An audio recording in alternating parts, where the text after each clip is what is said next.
നെന്മാറ പഞ്ചായത്തിലെ palliative care bud school എന്നിവിടങ്ങളിലെ അന്തേവാസികൾക്കും കൂട്ടിരിപ്പുകാർക്കുമായി വിനോദയാത്ര നടത്തി. മലമ്പുഴയിലേക്കാണ് ഉല്ലാസയാത്ര നടത്തിയത്.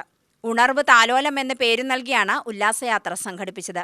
പാലിയേറ്റീവ് ബഡ് സ്കൂൾ അംഗങ്ങൾക്കും അവരുടെ കൂട്ടിരിപ്പുകാർക്കും കുടുംബാംഗങ്ങൾക്കും ഉല്ലാസം ഉറപ്പുവരുത്തുക എന്ന ലക്ഷ്യത്തോടെയാണ് പദ്ധതി നടപ്പിലാക്കിയത്. ഉല്ലാസയാത്ര നെന്മാറ പഞ്ചായത്ത് പ്രസിഡന്റ് പ്രഭിത ജയൻ ഉദ്ഘാടനം ചെയ്തു. കിടപ്പ് രോഗികളും അതുപോലെ തന്നെ ബഡ്സ് സ്കൂളിലുള്ള കുട്ടികളെയും ചേർത്തിട്ടാണ് ഈ പ്രാവശ്യം പോകുന്നത്.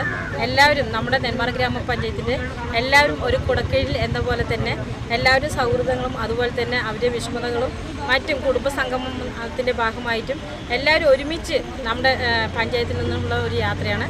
അവർക്ക് നല്ല രീതിയിലുള്ള അനുഭവങ്ങളും അതുപോലെ തന്നെ അവർ വീട്ടിൽ ഉള്ള വിഷമങ്ങളും എല്ലാം മാറിയിട്ട് ഒരു ദിവസമാണെങ്കിലും അവർക്ക് നല്ല രീതിയിലുള്ള ഒരു ഉന്മേഷം നൽകട്ടെ എന്നും പ്രാർത്ഥിച്ചുകൊണ്ട് തന്നെ ഈ ഒരു പരിപാടി ഉദ്ഘാടനം ചെയ്തത് അറിയിക്കുന്നു. ക്ഷേമകാര്യ സ്റ്റാൻഡിംഗ് കമ്മിറ്റി ചെയർമാൻ മോഹനൻ അധ്യക്ഷനായി.